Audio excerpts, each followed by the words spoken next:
नमस्कार। 5 जुलाई को गुरु पूर्णिमा का पर्व है, जिसे आषाढ़ी पूर्णिमा भी कहते हैं। आषाढ़ मास की पूर्णिमा को गुरु पूर्णिमा के रूप में मनाया जाता है। हमारे सनातन धर्म में गुरु को बहुत ही ज़्यादा महत्व दिया गया है।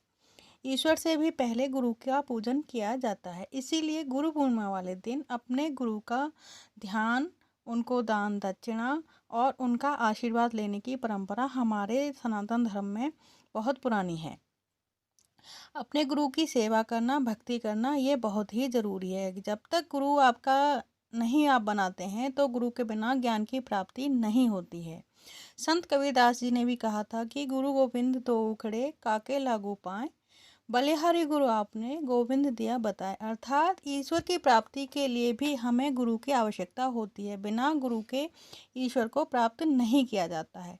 तो इसी से आप समझ सकते हैं कि गुरु पूर्णिमा का महत्व हमारे जीवन में क्या है। जो भी शिक्षार्थी हैं, जिनको भी ज्ञानार्जन करना है और जिन्होंने भी गुरु बना रखे हैं, उन्हें इस दिन गुरु पूर्णिमा का व्रत रखना चाहिए। अपने श्रद्धा भाव से गुरु को दान दक्षिणा करनी चाहिए। गुरु पास में है तो उन्हें अवश्य ही दान दक्षिणा दें, उनका ध्यान करें और उनको प्रणाम करें। और अगर गुरु आपके दूर हैं तो वहाँ से भी आप उनसे आशीर्वाद लें, उनसे आशीर्वाद की कामना करें, ये अति आवश्यक है।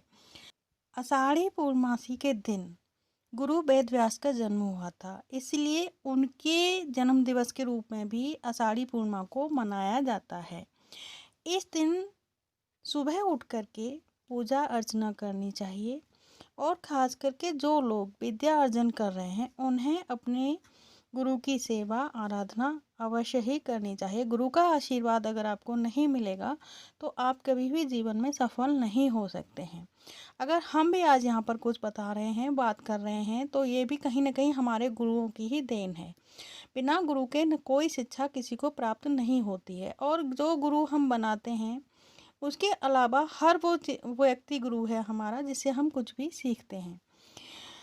तो ज्ञानार्जन के लिए गुरु का आशीर्वाद बहुत ही आवश्यक है, ये आपको सभी को पता है। अब हम यहाँ बात कर लेते हैं कि गुरु पूर्णिमा वाले दिन क्या करना बहुत ज़रूरी है। इस दिन आप अगर सामर्थ्य है आपकी तो व्रत रखें पूरे दिन और शाम को पूजा कर लें। गुरु मंत्र का जाप अवश्य करें। गुरु मंत्र यानी कि अगर आपने किसी को गुरु बनाया हुआ है तो आपने गुरु मंत्र लिया होगा, तो आप उस गुरु मंत्र का जाप करें। विवाहित स्त्रियां अगर उन्होंने गुरु नहीं बनाया है तो उनका पति, उनके जो पति होते हैं वही गुरु रूप होते हैं, आप उनका आशीर्वाद प्राप्त कर सकती हैं। इसके अलावा जिन्होंने भी सामान्य रूप से गुरु नहीं बना रखे हैं तो किसी भी इष्ट को अपना गुरु माना हुआ होता है, आप उनका मंत्र जाप करें। ये बहुत ही आपके लिए सफलतादायक रहता है। इस दिन माँ शारदे का ध्यान करना बहुत ज़रूरी है, क्योंकि सरस्वती देवी जो हैं वो ज्ञान की देवी हैं और उनके आशीर्वाद के बिना किसी भी तरह का ज्ञान आप प्राप्त नहीं कर सकते हैं। तो गुरु के साथ साथ माँ शारदे का ध्यान करें, उनकी पूजा अर्चना करें और श्रद्धानुसार प्रसाद चढ़ाएं।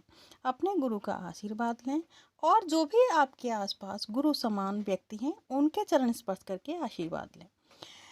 इस दिन यानी कि गुरु पूर्णिमा वाले दिन आप मंदिर में जा कर के पीला भोजन, पीली मिठाई, पीले वस्त्र दान करके आएँ पुजारी जी को। ये आपके लिए बहुत ही अच्छा है। अगर आप कर सकते हैं तो एक पीपल का वृक्ष मंदिर परिसर में या किसी भी ऐसे स्थान पर जहाँ पर कि उसकी देखभाल हो सके लगा करके आएँ। इससे आपके जो गुरु के फल हैं वो बहुत उनमें वृद्धि होगी और आपको खुद लगेगा कि आप बहुत कुछ अचीव कर पा रहे हैं।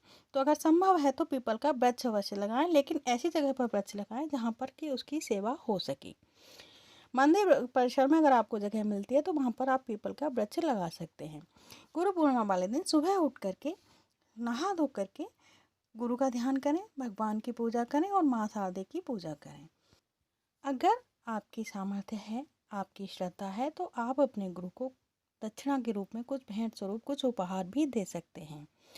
इससे आप अपने गुरु को कभी कुछ नहीं दे सकते हैं कि गुरु ने जो आपको दिया है उसका आप बदला कभी नहीं कर सकते हैं, लेकिन एक श्रद्धा भाव दर्शाने का एक तरीका होता है कि आप गुरु को कुछ उपहार स्वरूप दें। इससे वो प्रसन्न भी होंगे और आपको भी कहीं ना कहीं प्रसन्नता मिलती है।